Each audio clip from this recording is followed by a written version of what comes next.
Welcome to the Productivity Podcast. Today we're going to talk about Chapter 1 in the book, our book, Every Second Counts, which is around where is your money really going. Sue, who is the main author, if I'm being honest, joins me yet again. Hi, Sue. Hello. So before we just kind of, at a high level, work through Chapter 1, do you want to talk about the way the book was structured and your thoughts on how people should use it? The book's intended as something that you dip in and out of to answer questions. And the chapters are actually based around sort of the 10 questions that we get asked most often. So the intention was that if it's a question you're asking yourself about your operation, you can dip into that chapter. There's a bit of background and context around what's happening, kind of how you can find out more about it, how to think about it. There's also then some case studies that show how people in a range of industries and sectors have tackled a similar issue. And then there's also a quick wins section. So without you having to bring experts like us in, without having to work with anybody else, then there's some suggestions for how you could make a start yourselves. So it's intended to be really practical. I'm facing this challenge. Right, let's have a read of the chapter and see how it helps me. Okay. So for those that are old enough to remember, it's not going to be Jack and Ori. You're not going to be reading it, although audio books are a popular thing now, so maybe there is an option. If I'm reading it, probably help you get to sleep quicker, but it's not designed to be that. So these are kind of synopses of each chapter. Let's dive in then. Chapter 1, where is your money really going? So this is based on the question that we get asked that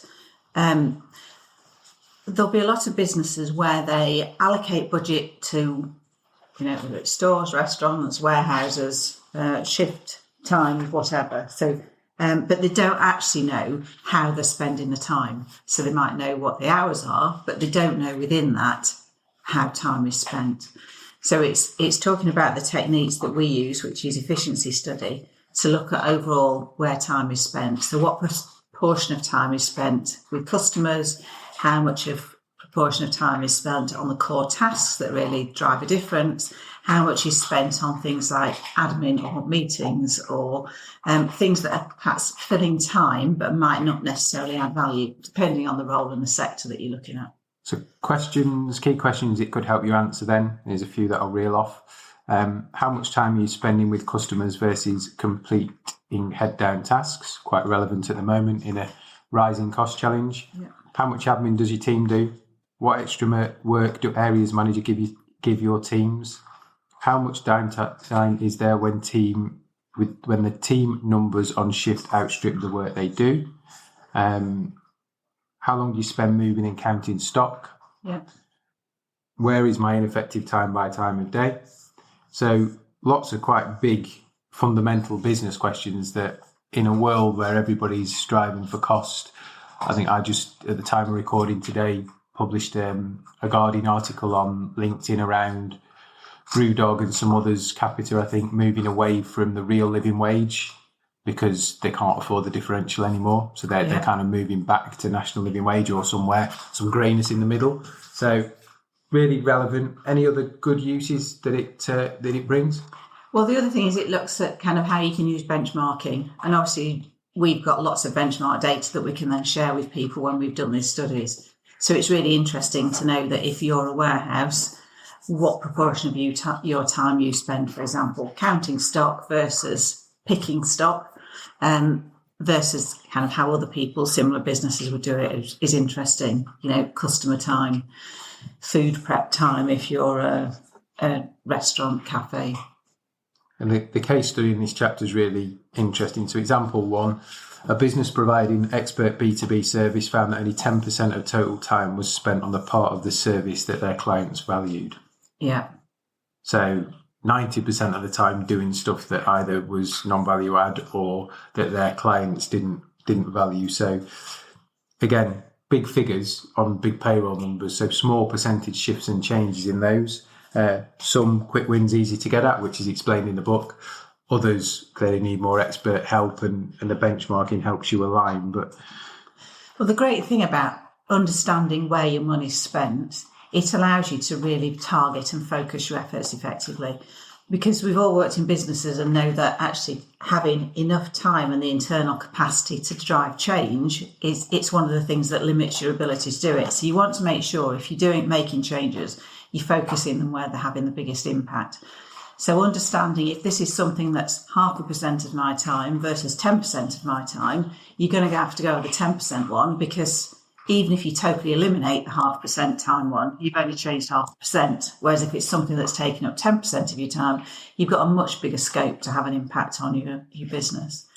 Yeah, I remember somebody once telling me that they were really proud, and I felt a bit bad actually because it felt like I'd burst their bubble, but they were really proud that they cut a half an hour process in half, so down to 15 minutes. A great bit of work, really solid analysis, really solid methodology, really solid new process. Then got to the kind of crunch of brilliant. So how often do you do it? And the answer was once a month.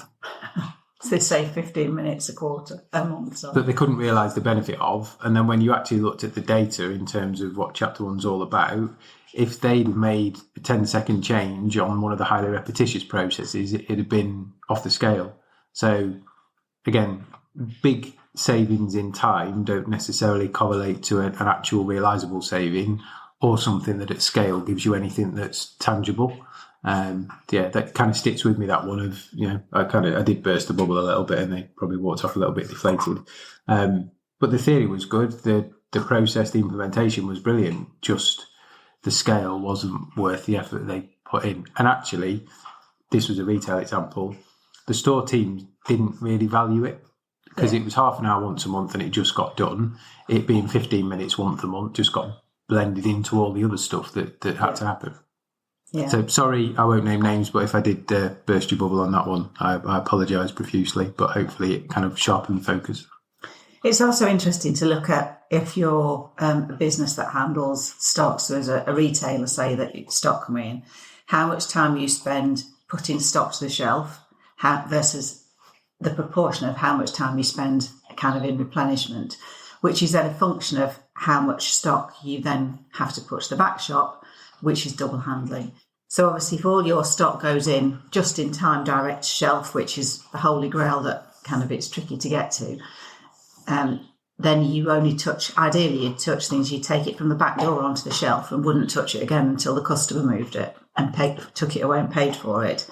The more you're kind of bringing stock backwards and forwards, the more stock you've got in the back, the more your counts are awkward, the more your stock figures are tricky. But actually the amount of work involved in double handling those can really massively increase your cost to sell that particular item. Again, I suppose caveated in a world where people are looking for cost efficiencies. So again, some people are going to more deliveries, less quantity. Others where they're trying to reduce transport costs will be going to less deliveries, more quantity, which has a massive impact on that in terms of your touches, your replen, your overstock shelves, however that works for you. So again, no right or wrong answer. Sometimes the savings have unintended consequences upstream or downstream in the cycle. So that's a good synopsis of chapter 1. We'll be back to talk about chapter 2. I think you just want to mention the productivity forum before we close, Sue. Yes, so I don't know how many we'll have run this time. I think this is number 9, is it? Or is it might even be number 10? Kind of lockdown got in the way a little bit, but I'll do the maths. Yeah, so there's we have once a year we get together clients and people that want to join us to discuss all things productivity, really. So I know from my time having worked in kind of what can feel like quite a niche area in an operation, that you're the person that's trying to find the opportunities for doing things differently, to be in a room full of other people that are all doing the same thing as you, just in other organisations. Great way to share ideas, great way to find out I tried that. If you're going to do it, don't do this. Those sorts of learnings, case studies, presentations. So that's back where we've been for the past few years at the conference centre in Birmingham, which is next to the Motorcycle Museum just by Birmingham International. And the date is September the 12th this year. So hopefully people want to come along to that. We've already got quite a few registered. Over 100. Over 100. So it's nearing capacity. We always have a good turnout. And if you want to register, there's a link to it on our website. Yeah, and we'll publish a link in the show notes as well to make it even easier for you. But yeah, get registering if you want to attend. We don't allow kind of independent contractors. We don't allow software vendors. So it is very much the people doing the jobs. Loads of time for networking. We have people like Dan Whirl, who you have seen talking about footfall. Dan's coming back this year to give us kind of a state of the nation in terms of how we're spending our money, where we're spending our money, retail parks, shopping centres, grocery, fashion, online. So that's always great context to kick the day off. Another couple of speakers that we're not announcing yet. So really exciting, lots of case studies. And again, we had some great speakers last year from the likes of Poundland, BP, Restore, that shared their journeys and their stories, and they're probably the most powerful ones because it's not a sales pitch. It's about sharing best practice, learning, everybody identifying opportunities. And I think one of the biggest bits of feedback we get is I feel comforted that I'm in roughly the same place as others. I've not missed something, but actually I've learned something today at the same time. So do register. Places are limited. We're nearing capacity. It feels like a long way away, but at the time we're recording, we're kind of nearing the second week of Feb, and before we know it, we'll be through Easter, then in the summer, and then we'll be there. So look forward to seeing you. And we will be back soon, Sue, for chapter 2. Yes, see you soon.